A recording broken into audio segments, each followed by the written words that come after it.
Baiklah, saat ini kelompok kami akan mempresentasikan hasil kerja kelompok kami tentang sumber daya manusia dan kebutuhannya dalam kegiatan perekonomian. Kita masuk pada subtopik yang pertama, yaitu sumber daya ekonomi.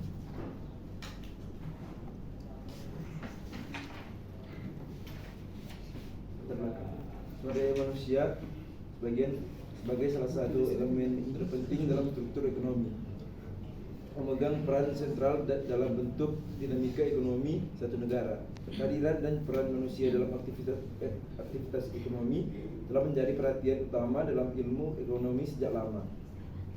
Penggunaan sumber daya manusia yang cerdas dan produktif telah terbukti menjadi faktor kunci dalam pertumbuhan ekonomi, pembangunan sosial, dan kemajuan masyarakat. Sumber daya ekonomi adalah segala alat yang dapat digunakan manusia dengan tujuan untuk memenuhi kebutuhan hidup. Sumber daya ekonomi adalah segala alat yang dapat digunakan manusia dengan tujuan untuk memenuhi kebutuhan hidup. Manusia merupakan makhluk ekonomi sehingga tak pernah merasa puas, yang menyebabkan manusia harus selalu berusaha memenuhi kebutuhan. Untuk memenuhi kebutuhan tersebut diperlukan alat. Nah, segala jenis alat yang digunakan dalam ekonomi dan untuk memenuhi kebutuhan hidup itu disebut dengan sumber daya ekonomi. Kita masuk pada subtopik yang kedua, yaitu klasifikasi barang dan jasa berdasarkan tingkat kebutuhan ekonomi. Mengklasifikasikan barang dan jasa berdasarkan tingkat kebutuhan ekonomi serta implikasi dari klasifikasinya terhadap alokasi sumber daya alam suatu masyarakat. Barang ekonomi merupakan barang yang bisa memenuhi kebutuhan manusia, namun dengan jumlah terbatas. Kata terbatas ini mengacu terhadap jumlah barang lebih sedikit daripada banyaknya jumlah yang dibutuhkan oleh masyarakat. Karena keterbatasan ketersediaan barang tersebut menjadikan manusia akan melakukan sebuah pengorbanan untuk bisa mendapatkan barang tersebut. Pengorbanan yang bisa dilakukan untuk mencapai manfaat ekonomi adalah kewajiban untuk mengeluarkan uang, tenaga waktu, ataupun pikiran. Tersedianya barang tersebut didapatkan dengan dua cara, yaitu diproduksi oleh tenaga manusia atau memang barang yang disediakan oleh alam dan bisa digunakan secara gratis.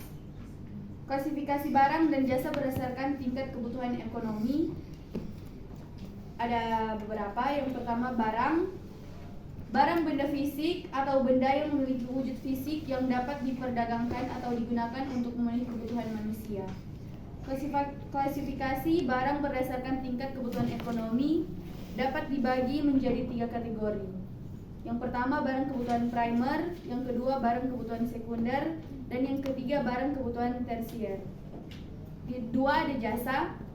Jadi jasa adalah kegiatan atau layanan yang disediakan oleh individu atau perusahaan kepada konsumen atau bisnis lain untuk memenuhi berbagai kebutuhan. Jasa tidak memiliki wujud fisik. Klasifikasi jasa berdasarkan tingkat kebutuhan ekonomi dan mencakup menjadi 3. Yang pertama, jasa kebutuhan primer, jasa yang sangat penting untuk kelangsungan hidup dan kesejahteraan manusia, seperti layanan medis, pendidikan dasar, dan sanitasi. Yang kedua ada jasa kebutuhan sekunder, jasa yang meningkatkan kualitas hidup, seperti jasa transportasi, hiburan, atau layanan perbankan. Dan yang ketiga ada jasa kebutuhan tersier, jasa yang bersifat mewah atau eksklusif, seringkali terkait dengan hiburan mewah, perjalanan mewah, atau layanan konsultasi eksklusif. Klasifikasi barang dan jasa berdasarkan tingkat kebutuhan ekonomi memiliki implikasi yang signifikan terhadap alokasi sumber daya alam dalam suatu masyarakat. Ini memengaruhi cara masyarakat memprioritaskan penggunaan sumber daya yang terbatas untuk memenuhi kebutuhan individu dan kolektif. Berikut adalah beberapa implikasi dari klasifikasi tersebut.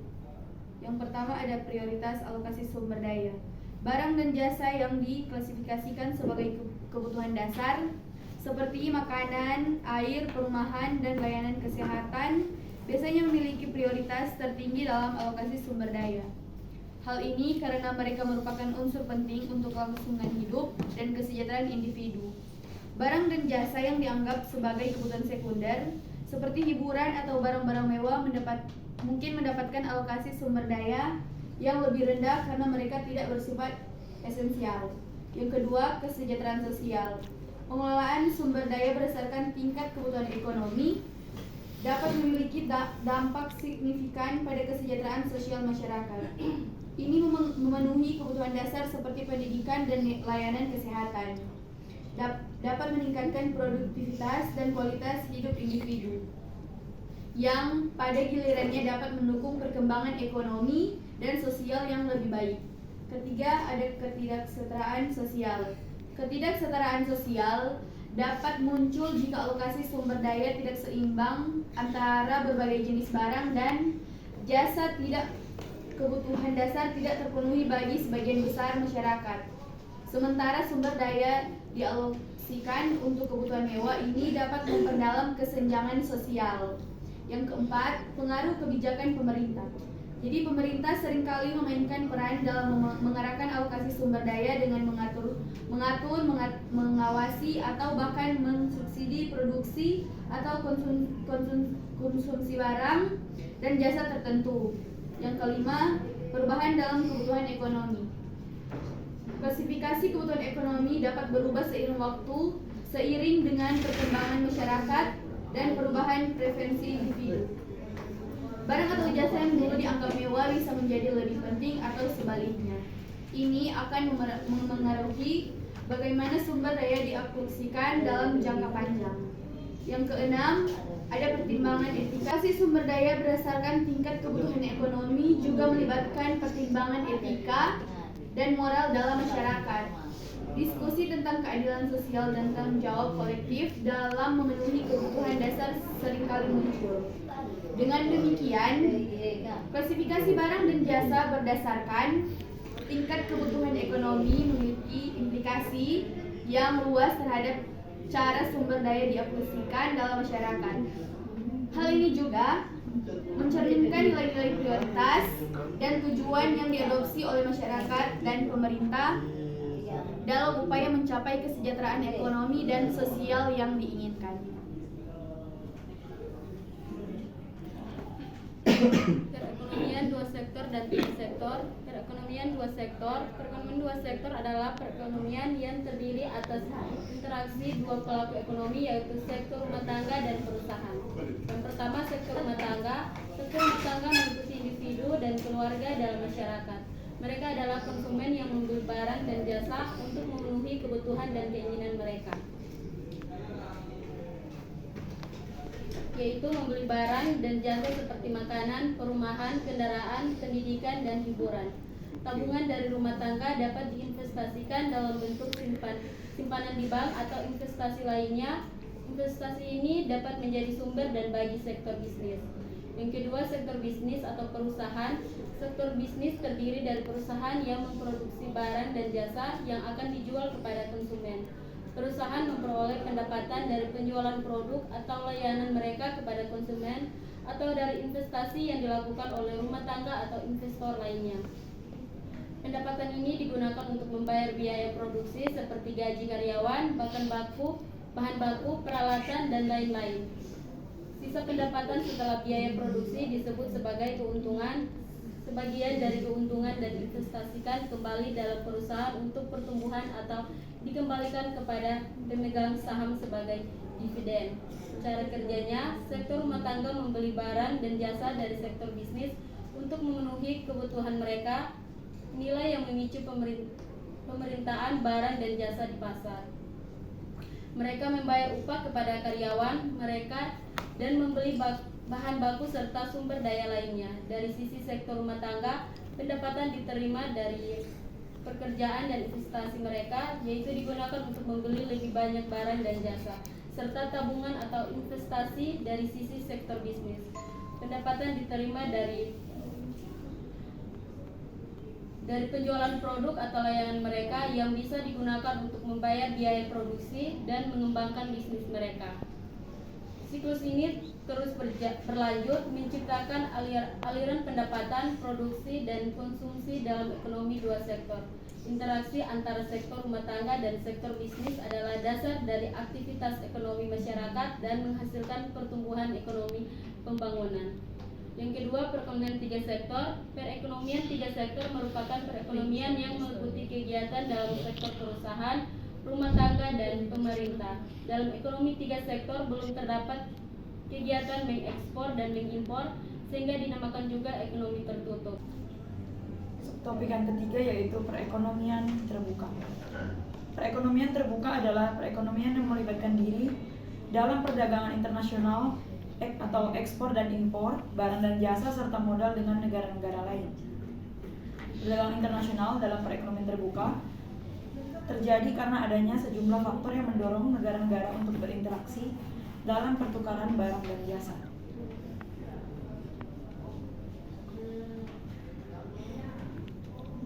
Faktor-faktornya ada 6, yaitu yang pertama keunggulan komparatif. Faktor ini misalnya negara A memiliki sumber daya alam yang melimpah, misalnya minyak mentah, sementara negara B memiliki tingkat keahlian teknologi yang tinggi dalam pengolahan minyak mentah menjadi produk jadi. Dalam hal ini negara A dan negara B akan saling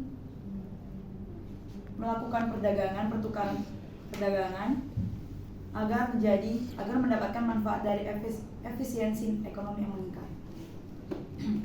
Yang kedua, permintaan untuk produk beragam.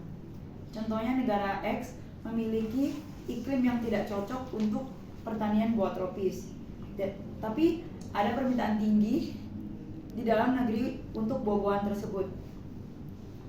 Nah, jadi negara X ini dapat mengimpor buah-buahan tropis dari negara Y yang memiliki kondisi iklim yang cocok untuk pertanian buah-buahan tersebut. Kemudian yang ketiga, pertumbuhan ekonomi.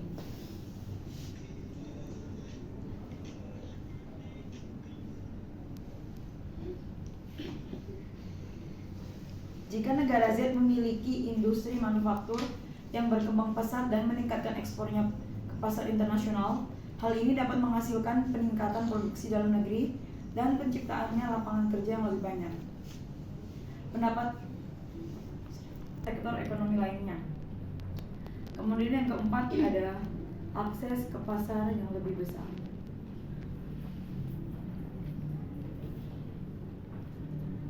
Sebagai contoh, perusahaan manufaktur di negara A dapat mengakses pasar global yang lebih besar dengan menjual produk-produknya ke luar negeri.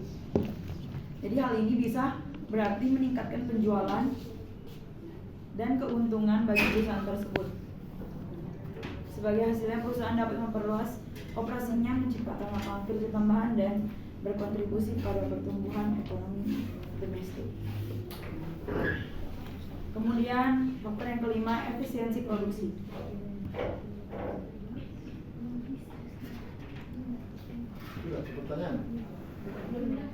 Misalnya perusahaan A di negara C bersaing dalam pasar global untuk produknya sama dengan perusahaan B di negara D. Untuk tetap bersaing, perusahaan A harus meningkatkan efisiensi produksi mereka dengan mengadopsi teknologi yang lebih canggih dan mengoptimalkan proses produksi. Jadi ini dapat mengarah pada peningkatan kualitas produksi dan pengendalian biaya yang bermanfaat bagi konsumen.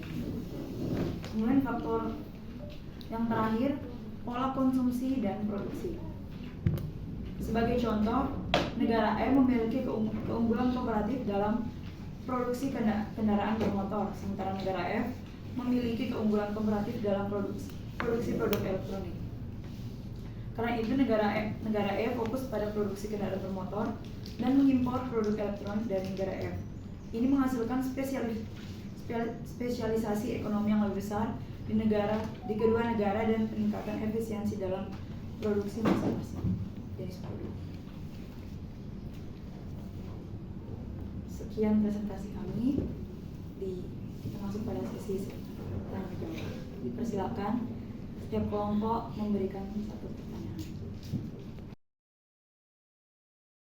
Perkenalkan, nama saya Safania Zekaina, mewakili dari kelompok 1 ingin bertanya, mengapa pelaku ekonomi ini atau sumber daya manusia ini sangat berperan penting dalam perekonomian suatu negara. Terima kasih. Perkenalkan, saya Kak, perwakilan dari kelompok 3. Dan yang menjadi pertanyaan kelompok kami, kan tadi juga sudah disebutkan beberapa strategi untuk mencapai keseimbangan antara sektor swasta. Dan ada salah satu strategi yaitu promosi kewirausahaan dan inovasi. Yang menjadi pertanyaan kami, mohon jelaskan strategi promosi apa yang paling optimal yang bisa dilakukan. Atas kesempatan yang diberikan, saya dari kelompok 5 dan saya Dinasa Kowo dari kelompok 5 ingin bertanya kepada kelompok 2, mengapa sistem ekonomi terbuka dapat mendorong suatu negara menjadi suatu negara? Mengapa sistem ekonomi terbuka dapat mendorong? Terima kasih atas kesempatan yang diberikan. Saya Keisha Sendau mewakili kelompok 4. Seperti pembahasan dari kelompok 2 tadi mengenai perusahaan yang termasuk dalam perekonomian dua sektor, yang dimana perusahaan dapat memproduksi barang atau jasa dan dapat memperoleh pendapatan. Yang menjadi pertanyaan kami, bagaimana peran perusahaan dalam mengembangkan hal tersebut dan dapat memanfaatkan potensi sumber daya manusia, dan mengapa sumber daya manusia dianggap sebagai salah satu faktor produksi yang penting dalam perekonomian. Terima kasih. Atas kesempatan yang diberikan, saya Vanessa Gabriela Sakamole mewakili kelompok 6 ingin mengajukan suatu pertanyaan kepada kelompok 2. Seperti yang kita ketahui bersama, negara kita merupakan negara yang kaya akan sumber daya alam, namun memiliki ketimpangan dalam sumber daya manusia.